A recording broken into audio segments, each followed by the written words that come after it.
সবার হৃদয়ে বিরাজমান প্রভু পরমাত্মাকে আমার প্রণাম।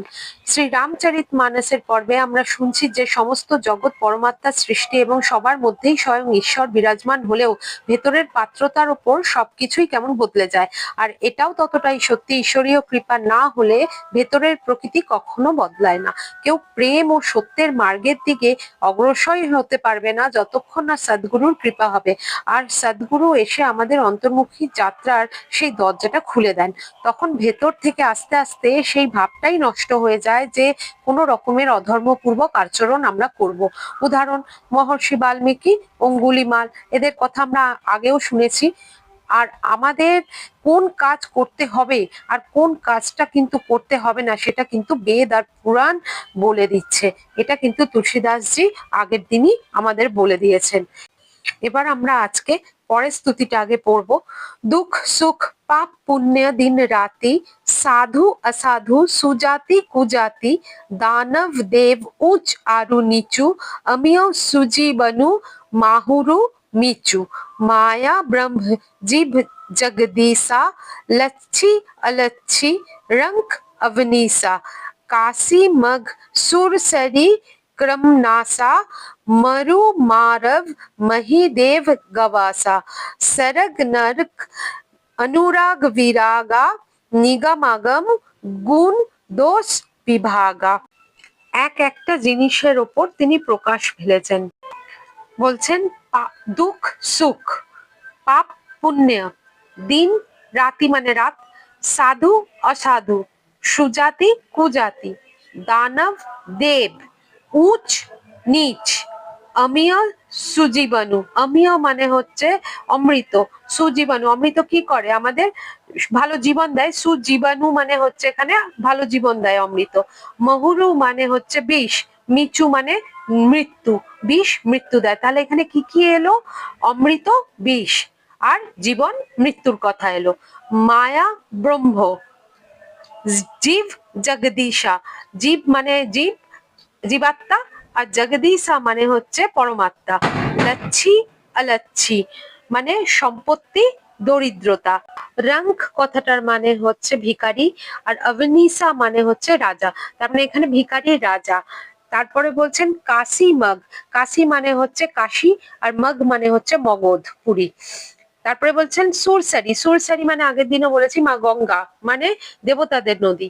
আর কর্মনাসা, কর্মনাসা মানে পাপের নদী, কালিমাল রূপী যার মধ্যে দিয়ে জল যায় সেই কর্মনাশা নদী, আর এটা পাপরূপী নদী।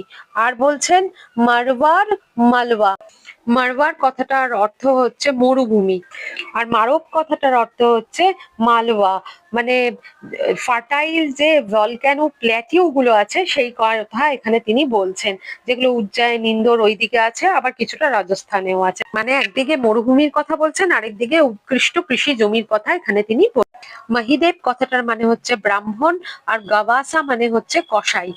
আর সরগ নরক মানে আমরা সবাই জানি স্বর্গ নর্গ। অনুরাগ মানে অনুরাগ, বিরাগ মানে হচ্ছে বৈরাগ্য, আর নিগমাগম মানে হচ্ছে পুরাণ আর বেদ, আর গুণ দোষ মানে সবাই জানি, আর বিভাগা মানে বিভেদ করে দিয়েছে। দেখুন এখানে তুলসীদাস জি সমস্ত বিপরীত ধর্মী গুণ আর দোষের কথা বলছেন।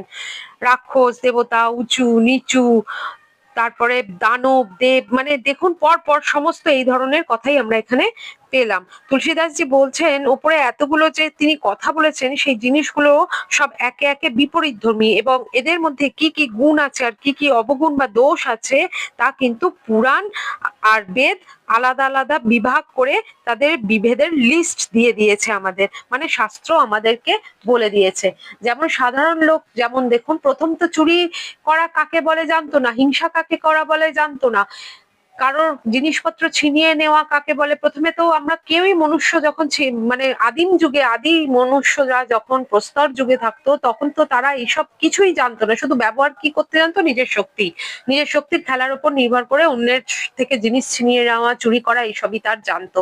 কিন্তু মহাপুরুষরাই তো এগুলো চিনিয়ে দেয়, বা সন্তরাই আমাদের চিনিয়ে দেয় যে কোনটা ঠিক আর কোনটা ভুল। পশুদের মধ্যেও কিন্তু এই একই রীতি দেখুন এখনো চলে আসছে, তারা কিন্তু একে অন্যের সাথে মারামারি করে ঠিক ভুলের বিচার না করেই সেই একই রকম ভাবে অন্যের জিনিস ছিনিয়ে নেয়।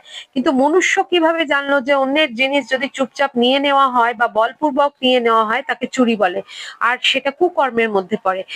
কে বলেছে এগুলো এটা চুরি, এটা পাপ, এটা পুণ্য?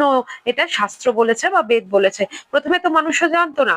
যেমন যেমন মানুষের বিকাশ হয়, তার চেতনার বিকাশ হয়, তখন সেই চেতনার যারা বৈজ্ঞানিক ছিলেন মুনি ঋষিরা, তারা আত্মার উপর বিভিন্ন রকমের প্রয়োগ করেছেন, চেতনার উপর অনেক পরীক্ষা নিরীক্ষা করেছেন এবং বলেছেন বাস্তবে জীবাত্মা কি আর পরমাত্মা কি। যারা উচ্চ কোটির আধ্যাত্মিক চিন্তন করেন তাদের দ্বারাই বেদ অবতরিত হয়েছিল। যত দিব্য বাণী আছে তা কোনো না কোনো মহাপুরুষের মাধ্যমেই অবতরিত হয়েছে। সাধারণ জীবনের উদাহরণ দিচ্ছি, আমরা সবাই শীতকালে গাজরের হালুয়া খাই, কিন্তু যিনি রান্না করেন বা জানেন তিনি তো জানেন যে গাজর দিয়ে এটা তৈরি হয়, তার পাক প্রণালী কিরকম হবে সব জানেন, কিন্তু যে কোনোদিনও রান্নাও করেনি বা জানেও না, সেও জানে গাজরের হালুয়া হয় গাজর দিয়ে, মূলো দিয়ে নয়। সে কিন্তু জানে যে মূলো দিয়ে মূলোর পরোটা হতে পারে, সেটা সুস্বাদু হয়, আর গাজর দিয়েই হবে হালুয়াটা। সুতরাং সে কি করে জানলো? সেও কিন্তু শুনে শুনে ছোট থেকে এগুলো কেউ না কেউ তাকে শিখিয়েছে বা বলেছে বলেই কিন্তু সে জানে। ঠিক সেই রকমই এগুলো তো বহির্জগতের কথা, তাহলে অন্তর্জগতের কথা কে শেখাবে আমাদের? এই মুনি ঋষিরাই শিখিয়ে গেছে। তারা যখন চেতনার বিকাশ হয়েছে, পরীক্ষা নিরীক্ষা করেছেন, তখন তারা এই কথাগুলো শাস্ত্রে লিপিবদ্ধ করে গেছেন। নিগমাগম গুণ দোষ বিভাগা। নিগমাগম মানে আবার বলে দিই যে বেদ আর পুরাণ, সেগুলোকে ভাগ করে আমাদের গুণ আর দোষগুলোকে বলে দিয়ে গেছে। সুতরাং সবাই সবটা জানে যে কোন কাজটা করতে হবে আর কোন কাজটা করতে হবে না, কারণ সব ধর্মই আমার মনে হয় শেখায় যে কোনটা করা উচিত আর কোনটা করা উচিত না। পৃথিবীকে যে কিভাবে সুন্দর রাখতে হবে সবাই জানে। এবার পরের স্তুতিতে যাব।